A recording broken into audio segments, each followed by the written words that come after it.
Hey everyone, welcome to Judging for the Win. I'm Dave, and this is my daily ruling. Today's question was suggested by a viewer. Thanks to Lewis Leon for this one. Amy controls a Vorinclex Monstrous Raider, and she attacks with the Glistener Elf. Nick blocks with the Grizzly Bears. What happens?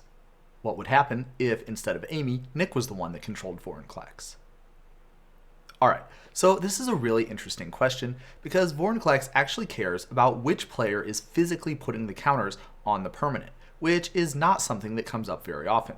In fact, you'd be forgiven for thinking that the game didn't even have any way to track or know about this information at all. However, this is one of those cases where it definitely does come up, so we're going to have to know exactly how this type of effect works. Now, if you're dealing with a spell, an activated ability, or a triggered ability, then usually the card is going to say right on it who's going to be putting the counters on. By default, the person who controls the spell or ability is the one who performs those instructions. So, for example, if you had something like an Incremental Growth, then that means the person who controls Incremental Growth would be the one who's considered to be putting the +1/+1 counters on the affected permanents.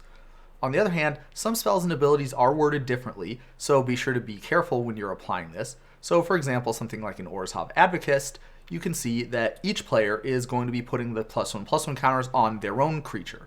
And so what that means is that the person who controls Vorinclex is going to get their counters doubled to 4, whereas everybody else is going to get their counters halved down to just 1. Now, sometimes that's going to be enough to help us out, but other times it won't. So for example, if you see something like Iron Apprentice, that just says that it enters the battlefield with a +1/+1 counter on it. It doesn't say anything about which player is putting it on. And so in order to answer questions like that, we would need to go in the comprehensive rules where we can see that if a permanent is entering the battlefield with a counter on it, then the default is for the permanent's controller to be putting that counter on it. And so therefore that way we would be able to get an answer. And so Infect kind of falls into the same sort of category.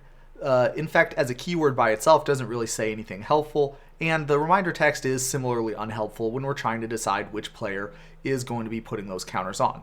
And so we're going to need to do another thing where we take a trip to the comprehensive rules, and we can see here that Infect does indeed say that the controller of the Infect creature is going to be assumed to be putting the counters on the other creature. In case you're wondering, Wither actually works exactly the same way. So both of those have the same type of a dynamic with the Vorinclex. So that would mean that if the Glistener Elf and the Vorinclex were controlled by the same player, then that means that the Vorinclex is going to double the number of -1/-1 counters from the Glistener Elf. And in the same way, if they're controlled by two different players, then they're going to get halved rounded down. In other words, the Glistener Elf is going to be putting 0 -1/-1 counters on the other creature. Now, the other kind of interesting thing about this ruling is that in neither of these situations is the Vorinclex actually changing how much damage the Glistener Elf does. Rather, it just changes what happens as a result of the 1 damage that the Glistener Elf does. So in all those cases, the Glistener Elf is still only going to be dealing 1 damage. And so that means that if it had lifelink, for example, then its controller would be gaining 1 life in all of those situations.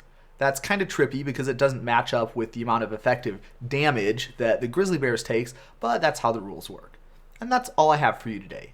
How did you do? Join me again next time for another daily ruling, but until then, I hope you have a great day.